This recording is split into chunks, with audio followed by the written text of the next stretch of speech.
Hello students, मैं सिर्फ doctor Yashraj परदेशी from academy of biology. Last lecture में हमने प्रोटिस्टा के बारे में पढ़ा था, फिर हमने मोनेरा के बारे में भी प्रीवियस लेक्चर्स में पढ़ा। तो हमने दो किंगडम का जस्ट एक ओरिएंटेशन दिया है।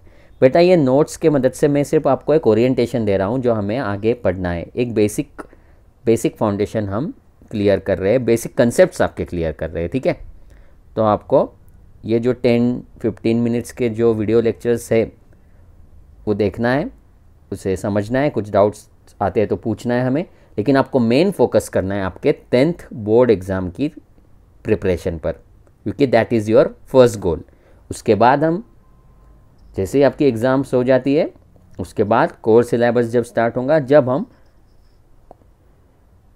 चैप्टर वाइज स्टडी शुरू करेंगे, ठीक है। So today we will study about kingdom fungi या kingdom fungi. It consist of heterotrophic, मतलब जो दूसरे पर डिपेंड है न्यूट्रिशन के लिए। It consist of heterotrophic, eukaryotic, मतलब जिसमें प्रोटिस्ट जैसा ही यूकैरियोटिक सेल है। फिलामेंटस, मतलब जिसके लॉन्ग नेटवर्क्स बनते हैं, जो हम आगे पढ़ेंगे। जनरली मल्टी सेलुलर, ज़्यादातर वो कैसे होते हैं, मल्टी सेलुलर organisms.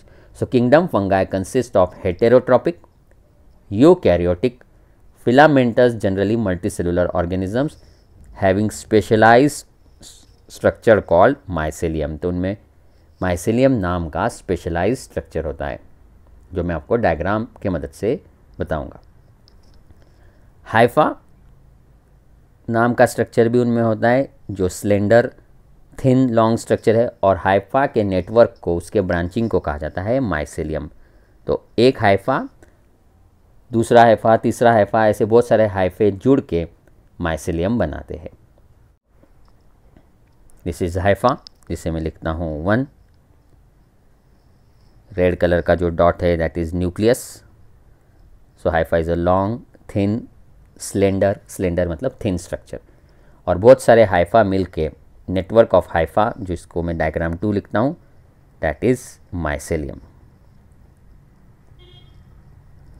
अब डायग्राम 2 में आप देख सकते हो रेड कलर के dotted structures, they are nucleus. तो ऐसा माइसेलियम जिसमें अनेक न्यूक्लियस, मेनी न्यूक्लियस होते हैं, उन्हें कहा जाता है मल्टी न्यूक्लिएटेड या coenocytic mycelium. Okay, multi nucleated coenocytic mycelium. What is mycelium? Network of hyphae. और ऐसे माइसेलियम जिसमें बहुत सारे न्यूक्लियस होते हैं, उन्हें कहा जाता है मल्टी न्यूक्लिएटेड या सिनोसाइटिक माइसेलियम। इन्हें असेप्टेट माइसेलियम क्यों कहते हैं?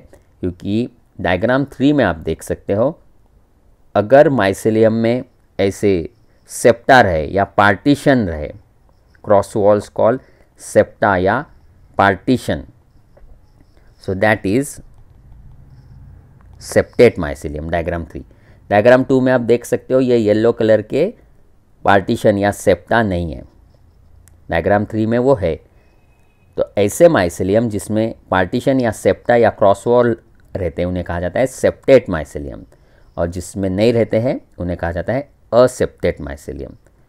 सेप्टेट माइसेलियम में पार्टीशन होते हैं दो न्यूक्लियस के बीच में, इसलिए हम उन्हें मल्टी न्यूक्लिएटेड या सिनोसाइटिक माइसेलियम नहीं कहते, क्योंकि दो रेड डॉट्स, मतलब दो न्यूक्लियस, जैसा मैं यहाँ हाईलाइट करता हूँ, जिसे लिखता हूँ मैं ए और बी, उनके बीच में आप देख सकते हो ये येलो कलर का septa.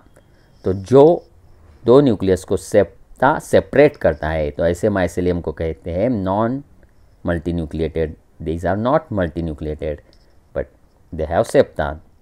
Due to septa there is partition between two nucleus, they are called septate mycelium.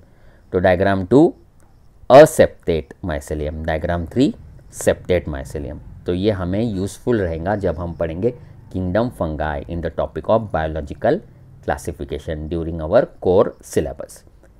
अब हम फंगाई के कुछ और पॉइंट्स देखते हैं। फंगस का जो सेल होता है वो कैसा होता है? एक typical non photosynthetic eukaryotic cell होता है, इसलिए उसमें बाहर होंगी सेल वॉल। प्लांट सेल जैसी फंगस में भी सेल वॉल होती है, लेकिन सेल वॉल बनी होती है एक काइटिन नाम के बायोमॉलिक्यूल से, जो एक प्रकार का कार्बोहाइड्रेट है, जो हम पढ़ेंगे बायोमॉलिक्यूल वाले टॉपिक में।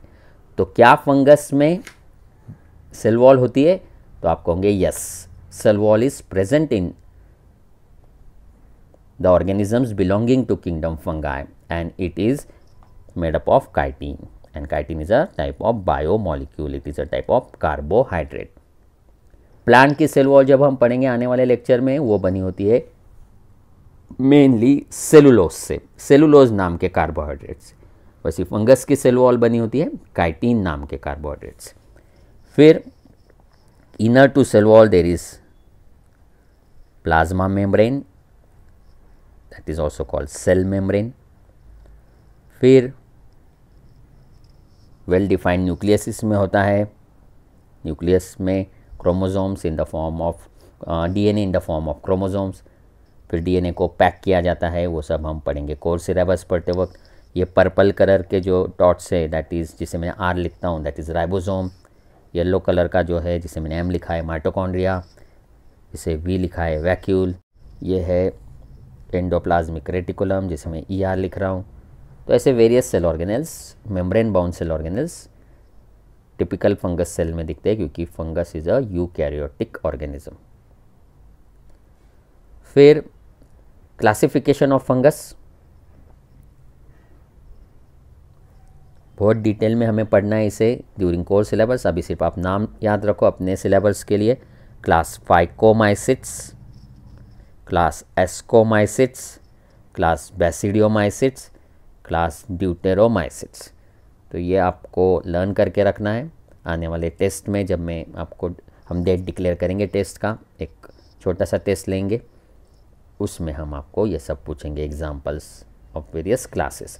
जैसा आपने स्कूल में पढ़ा होगा एनिमल्स को वेरियस, इसमें मतलब वेरियस क्लासेस रहते हैं, class reptiles, class birds, mammals etcetera. वैसे ये फंगस के 4 इंपॉर्टेंट क्लास अपने नीट पॉइंट ऑफ व्यू से इंपॉर्टेंट है।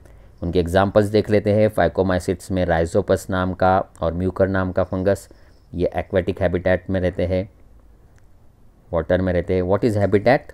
Habitat is the place where an organism lives. Okay. Ascomycetes को कॉमनली सैक फंगाई कहते हैं। उसमें आता है ईस्ट, एस्परजिलस और पेनिसिलियम।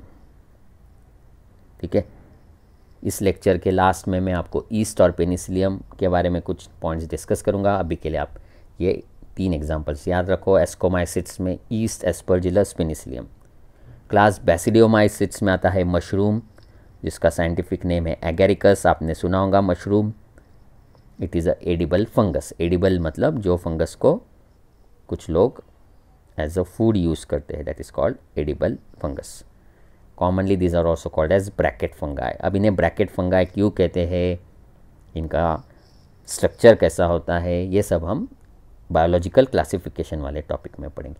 आज बेटा हम सिर्फ इसका इंट्रोडक्शन देख रहे हैं। क्या इसको 4 क्लासेस में डिवाइड किया है on the basis of structure, on the basis of various features. Class deuteromycetes में आपको याद रखना है, they are called as imperfect fungi. Examples याद रखना है, कोलेटोट्राइकम, अल्टरनारिया, ट्राइकोडर्मा। CAT आप शॉर्ट फॉर्म कर सकते हो।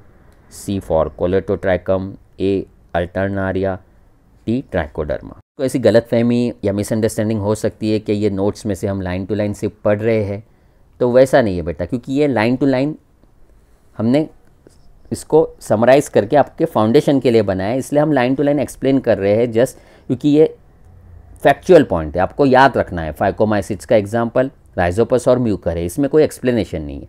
एक्सप्लेनेशन कहाँ है? What is habitat? हैबिटेट मतलब where a organism live. Class ascomycetes के 3 एग्जाम्पल आपको याद रखना है। मैं आपको पढ़ के बताऊंगा, प्रोनाउंस बताऊंगा, आपको याद रखना है। तो जैसे जैसे वक्त जाएगा, as time will go, you will understand क्या कैसा कुछ लेसन्स बायो में होते हैं लाइन टू लाइन लर्न करने जैसे, जैसे बायोलॉजिकल क्लासिफिकेशन, प्लांट किंगडम, जिसमें हर लाइन MCQ होता है। कुछ लेसन जैसे जेनेटिक्स ज़्यादा कंसेप्चुअल होते हैं। तो it depends upon the chapter. Okay, तो और एक बार देखते हैं क्लास फाइकोमाइसिट्स के 2 एग्जाम्पल, राइजोपस और म्यूकर। एस्कोमाइसिट्स के ईस्ट एस्परजिलस पेनिसिलियम, बैसिडोमाइसिट्स का एक अभी के लिए याद रखो मशरूम, और ड्यूटेरोमाइसिट्स का कोलेटोट्राइकम, अल्टरनारिया, ट्राइकोडर्मा। ठीक है, फिर आपको याद रखना है क्या ये 4 फंगस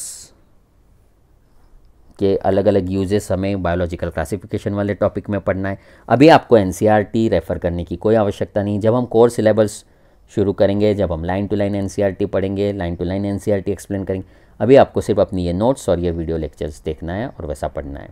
और जैसा मैंने लेक्चर के शुरुआत में कहा, आपको मेन फोकस करना है आपके 10th बोर्ड एग्ज़ाम पे। ठीक है, तो बेटा पेनिसिलियम नाम के फंगस से डॉक्टर अलेक्जेंडर फ्लेमिंग ने एक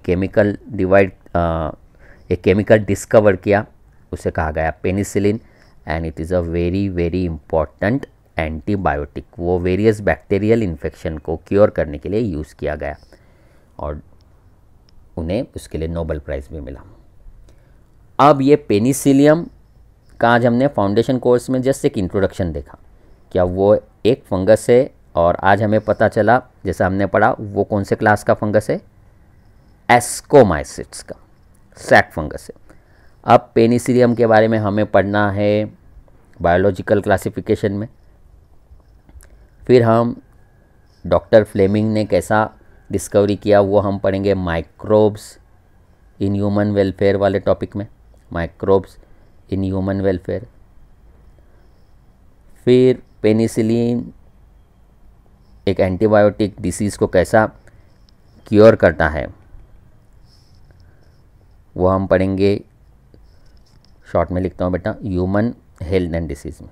तो आप समझ रहे हो ना, ये सब लिंक करके हमें पढ़ना है। तो बायोलॉजिकल क्लासिफिकेशन में भी पेनिसिलियम आएगा, माइक्रोब्स इन ह्यूमन वेलफेयर में भी, और ह्यूमन हेल्थ एंड डिसीज़ में भी। अब आपको पेनिसिलियम के दूसरे टाइप से चीज़ को भी फर्मेंट किया जाता है, चीज़ भी बनाया जाता है, वो भी हम पढ़ेंगे माइक्रोब्स इन ह्यूमन वेलफेयर में। तो ये हो गया अबाउट पेनिसिलियम। अब जो ईस्ट है, ईस्ट को सैक्रोमाइसिस भी कहते हैं, वो ब्रेड फर्मेंटेशन, ब्रेड मेकिंग में यूज़ किया जाता है। It is a very very important fungus. So that is the application based question या application based study of various fungus. हमें ये सिलेबस में क्यों दिए गए हैं, because as a biology student we should know various uses of the fungus, various diseases which the fungus can cause to human population. Okay, so that is the very important topic. तो 3 kingdom के बारे में अभी तक हमने बात किया पिछले कुछ लेक्चर मिलाकर, किंगडम मोनेरा, किंगडम प्रोटिस्टा और किंगडम फंगाई। नेक्स्ट लेक्चर में हम बात करेंगे next kingdom, that is plant kingdom की। So this was about today's lecture. इसको रिवाइज करना है और मैं आपको नेक्स्ट लेक्चर का जब नेक्स्ट लेक्चर जब सेंड करूँगा, जब मैं आपको नेक्स्ट टेस्ट या फर्स्ट टेस्ट अपनी कब होंगी उसके बारे में हम बात करेंगे। ठीक है, थैंक यू स्टूडेंट्स।